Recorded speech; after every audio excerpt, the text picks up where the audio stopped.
선생님. 네. 사람들이 궁금해하는 게 있어요. 정신병과 귀신병의 차이는 뭐나? 차이요? 네. 분명히 있죠. 근데 일반 분들은 구분하기가 조금 어려워요. 이거를 제가 작년에도 방송을 잠깐 했었던 것 같아요. 근데 엄연히 틀려요. 그러니까 정신병도 어떻게 보면 이게 막 헛소리 하잖아요. 헛소리 하죠. 귀신병도 헛소리 헛소리예요. 하고 누가 심하게 들어가면 이제 그렇죠, 오면 그렇죠. 빙의가 심하게 오면 차이는 이게 만약에 무당 선생님한테 가면은 귀신병이라고 병원에 가면은 정신과에 정신병이라고. 가면 예. 근데 선생님 생각이 전혀 다르다. 두 개는. 그럼요. 어. 그런데 물론 대한민국에 수많은 무당 선생님들이 계시지만 저 역시도 무당이지만 네. 물론 정말 영검하고 점을 기가 막히게 잘 보시는 무당이 있는가 하면 무당 하지 말아야 될 사람들도 있어요. 사실 나도 무당이지만 무당 왜 하지? 저런 영검 갖고 저런 영을 뭘 띄운다는 거지? 저런 영으로 어떻게 점을 보지? 라고 생각을 할 만큼 무당 안 해도 될 분들도 있어요. 근데 그런 걸 떠나서 정말 어느 정도 점을 좀 볼 줄 아는 무당이라면 정확하게 찝어대요. 너는 병원에 가라. 혹은 너는 내가 손을 대서 고쳐줄 자신이 있으니까 나 믿고 내가 하자는 대로 하자. 이렇게. 근데 그거는 물론 코에 걸면 코걸이고 귀에 걸면 귀걸이에요. 그 사람은 정신병이든 귀신병이든 어디에서 오냐면 첫 번째 내 마음의 병에서 와요. 내 영혼이 아픈 거야. 내 육체가 아픈 거는 나중 문제인 거고 내 영혼이 아픈 거거든요. 그래서 마음에서 먼저 와요. 우울증이라든지 어떠한 조울증이라든지 분노 조절 장애라든지. 그런데 이런 게 귀신병이든 정신병이든 공통적인 건 하나 있어요. 내가 살아온 환경, 내 가정사, 내 어떠한 집안의 내력, 이거는 공통점이에요. 귀신병도 집안에 그런 내력이 있잖아요. 그러면 똑같이 와요. 거의 비슷하게. 정신병도 마찬가지고.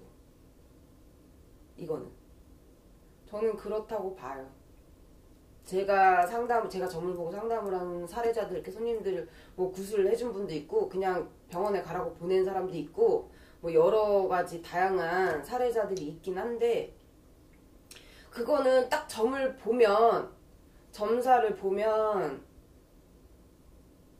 알 수 있는데 이거를 그렇죠, 이렇게 방송에서 딱 이렇다 저렇다 정의를 내리기에는. 근데 정신병원에 가서 정신과 의사가 어떠한 약을 처방해주고 어떠한 뭐 심리치료를 받든 그런 걸로 인해서 조금 많이 그래도 고쳐지고 좀 안정이 되고 뭐가 달라져. 그러면 그거는 병원에 가서 치료를 받고 고쳐야 되는 게 맞아요. 근데 귀신병은 병원에 가면 더 미쳐. 더 미쳐서 날뛰어. 그리고 점점 더 악화돼. 어떻게 악화되냐면 더 세져요. 그런 어떠한 병적인 그 병세 그 증상이. 그래서 분노가 막 미친 듯이 그게 치닫는다든지, 사람한테 위협을 막 이렇게 해를 가하진 않았는데 이게 막 나를 막 이게 억누르니까, 그런 의학 병원의 그런 걸로 막 나를 억누르니까 귀신병이 걸린 사람은, 빙의가 심하게 된 사람은 이제 사람한테 해코지까지 해. 막 힘으로 막 억누르려고 한다든지, 상대방을 내 부모 형제도 못 알아보고 미쳐서 막 죽이려고 날뛴다든지. 물론 정신병도 그런 증상을 보이기는 하는데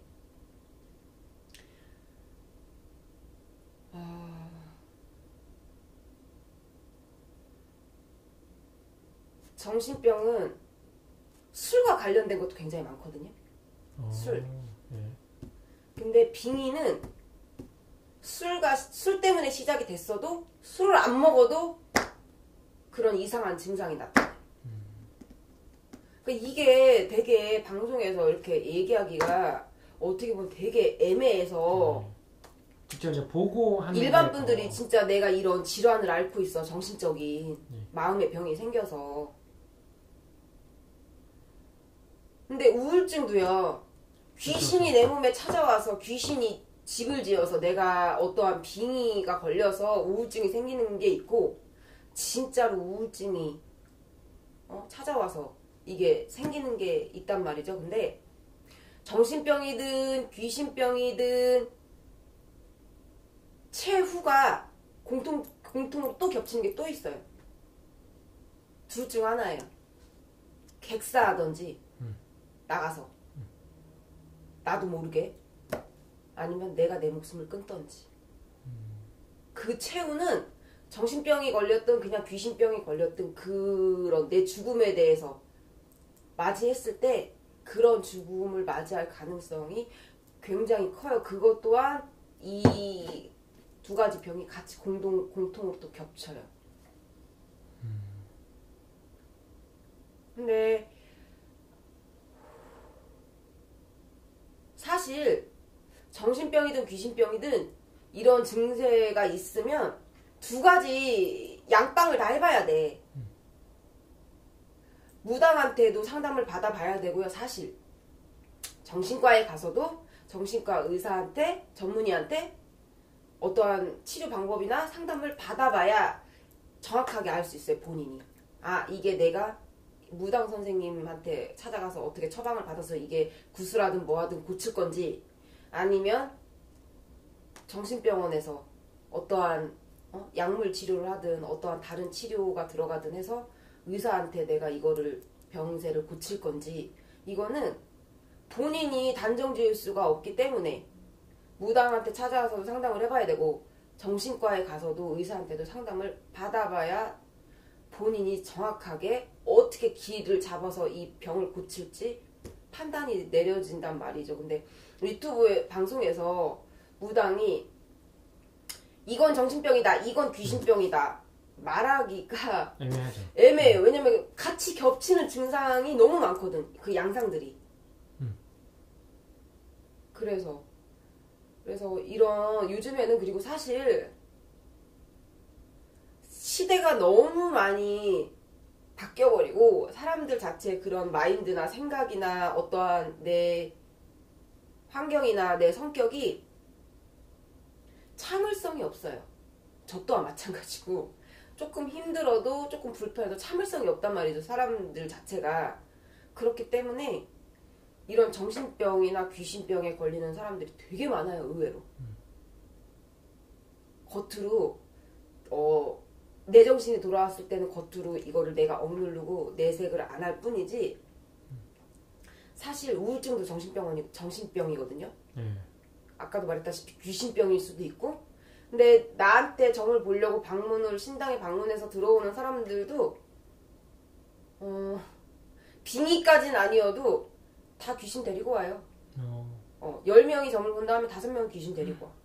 근데 그 귀신이 나랑 전혀 연관이 없는 귀신이냐 혹은 내 조상에서 따라 들어온 거냐 그 차이인 거지. 그래서 이런 병을 앓고 계시는 분들은 자꾸 묵히고 병을 커지게 하지 마시고 무당을 찾아가서 상담을 받아보시던 정신과 전문의랑 상담을 해보시던 어떤 결정을 내리셔서 빨리 치료를 받으시는 게 좋아요. 그냥 본인도 좋고 가족들한테도 좋아요.